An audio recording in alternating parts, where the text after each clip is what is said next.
Fala minha gente, tudo certo? Vamos nessa então falar sobre Internacional e nesse vídeo aqui eu quero ter uma pauta especial com vocês. Um resumo do que foi a entrevista do presidente Alessandro Barcelos para Leonardo Meneghetti. O Meneghetti faz, ele a KTO, um quadro no seu canal chamado Na Cara do Gol. E o Menegas usou o estúdio que a gente montou e que um dia, se tudo der certo, eu tô batalhando por isso, tá? Pra gente fazer uma edição de podcast do Debate Raiz. Mas o presidente foi lá na mesa, ficou por 1h e 17 minutos conversando com o Menegas e eu, óbvio, ouvi atentamente, fiz um resumo que já tá no meu blog e eu também quero te deixar bem atualizado aqui. Mas, gente, vamos lá. O negócio é todo mundo ir agora no canal Leonardo Meneghetti, só botar aqui, procura, chega lá na entrevista e assiste pra tu ter noção. O que eu vou fazer aqui é uma tentativa de resumo, mas é muita coisa, talvez até ter que dividir em duas partes de tanto assunto, de tanta informação que tem nessa entrevista. Então vai lá, porque é em parceria também com a KTO, mas lá o Meneghetti diz pra usar o código dele. Aqui tu vai usar meu código JBFilho, que é o código desse canal, se for na KTO, para brincar, para te divertir, usa meu código e ganha uma bonificação, beleza?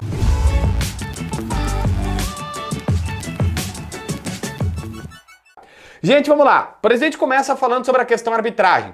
E ele diz que tem um erro estrutural na formação dos árbitros, que, poxa vida, o árbitro da Federação Gaúcha, Paranaense, Catarinense, Paulista, Carioca, cada um é formado de um jeito. Aí chega no Brasileirão, cada um apita do seu estilo. Não há VAR que consiga corrigir essa situação.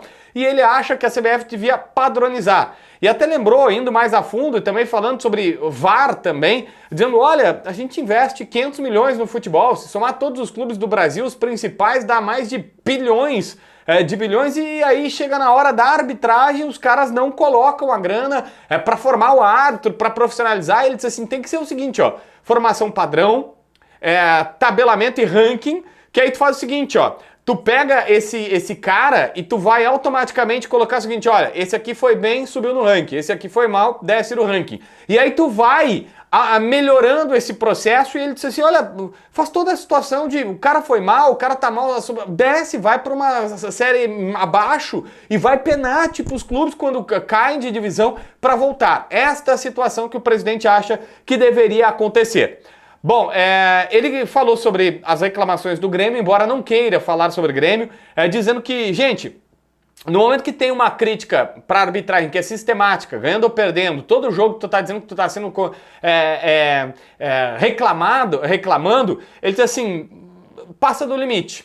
Isso acontece na várzea. Então assim, reclamar, o Inter já fez reclamações pontuais, mas quando a reclamação ela é sistemática, até mesmo antes de acontecer, dizendo, olha, eu vou ser prejudicado, hein? Aí passa do limite, é uma situação que o Internacional não aceita. Ele não quis falar o nome do Grêmio, mas ficou claro na entrevista para quem vê que foi sim falando sobre o Grêmio.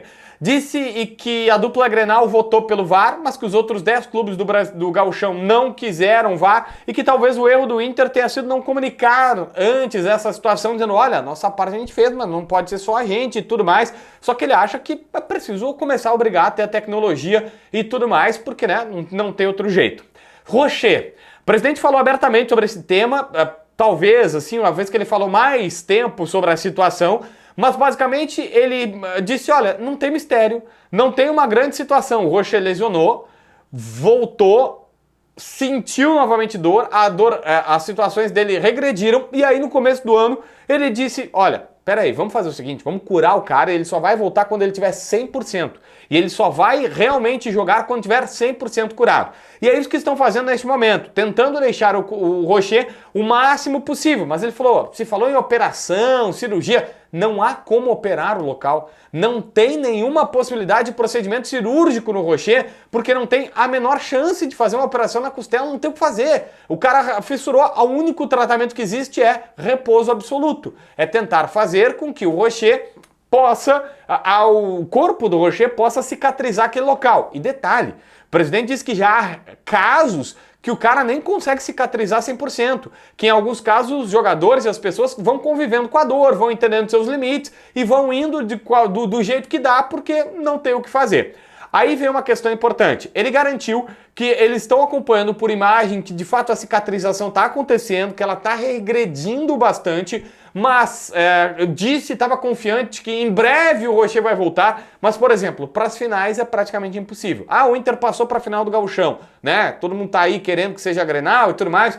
Ele disse, não, não vai ser ele. Vai ser o Antony. Aliás, muitos elogios ao Antony também, tá? Aproveitou para dizer que o Antony é um goleiro que está desde os 9 anos no estádio Beira-Rio, que foi moldado para ser goleiro do Inter, capitão por onde passou nas categorias de base, e que o problema não seria necessariamente o Antony. Eles procuram um goleiro porque o Diego, que é o atual reserva, tem só 18 anos, mal jogou e tal, e é muito jovem. E que a partir de então, o Inter sim foi no mercado em busca de goleiros e tudo mais. Questões que eu acho que são super importantes, tá? Todos os investimentos feitos pelo Internacional em contratações, o Inter tem capacidade para pagar. O Inter investiu 15 milhões de euros, dá 80 e pouquinhos, né? 80 e baixo, 81, 82 milhões de reais, 6 milhões de euros agora em 24, 5 em 2025 e 4 em 2026. Este é o escalonamento da dívida, o parcelamento da dívida que o Internacional fez. Ele é um investimento a longo prazo que a gente fez. E explicou e contextualizou algumas questões, tipo assim, olha só, o Thiago Maia demorou para fechar, porque a gente disse, ó, chegamos no nosso limite, não vou pagar mais. E não tem o que fazer, e o Internacional não vai pagar mais porque não tinha pra onde pagar. Ele falou, em outros anos, o que fariam? O Inter ia lá, ia pagar mais, ia botar dinheiro, porque aí fica ali o Lille, o Flamengo, desacerto e tal, o Inter ia chegar, tá aqui, pega aqui o dinheiro, porque eu preciso do jogador. Ele disse, hoje as coisas mudaram. O Inter não paga mais do que acha que deve pelo jogador, existe um respeito ao orçamento. Esse é o valor máximo era que foi pago, né, que são os 4 milhões de euros, e ele disse, cara, demorou, justamente por isso, justamente porque o Inter respeitou. Aí tem uma situação que claramente é uma resposta, vamos dizer assim, porque o Grêmio divulgou, a gente, na verdade, descobriu que no orçamento do Grêmio está maior para logística porque vai fazer voos fretados. Ele disse, olha, o Inter está fazendo voos fretados há 2 anos. E nesse próximo ano também vai ter voo. Nesse ano e no próximo já está contratado. Tem um contrato com uma empresa. E ele disse assim, isso só foi feito respeitando o orçamento. Nós tiramos de outras áreas, economizamos de outras áreas para colocar na logística porque achávamos que era importante. Voltou a falar sobre folha salarial.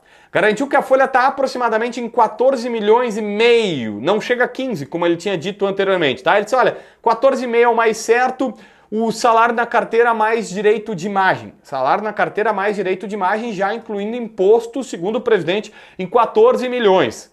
E que, aí vem um ponto importante, neste valor, já tinha trazido aqui no canal, não está incluso CUDE e sua comissão técnica. CUDE e sua comissão técnica custam mais de 1 milhão. Ele disse que seria mais perto de 1,5 milhão. Toda a comissão técnica, os 5 profissionais. Então, 14,5 a folha, é até um pouquinho mais pelo que eu sei, tá? Mas o presidente deu uma arredondada, tá tudo certo, tá? Quando eu vou falar um pouquinho mais, sei lá, 14.700, 200 mil hoje para um clube de futebol não faz tanta diferença, né? E o custo de toda a comissão técnica está em aproximadamente 1,5 milhão do CUDE e seus auxiliares. Então, vamos lá, vai dar 16 milhões o custo todo do elenco com os jogadores, salário na carteira, direito de imagem e tudo mais. Basicamente, as primeiras informações, eu vou fazer o seguinte, eu vou fatiar porque senão vai ficar muito longo o vídeo. Essa foi a parte 1 do que disse o presidente Barcelos no canal do Meneghetti, mas vem uma parte 2 aí, fica atento. Se inscreve no canal, assina a notificação, deixa teu like, comenta aqui embaixo para ver mais vídeos.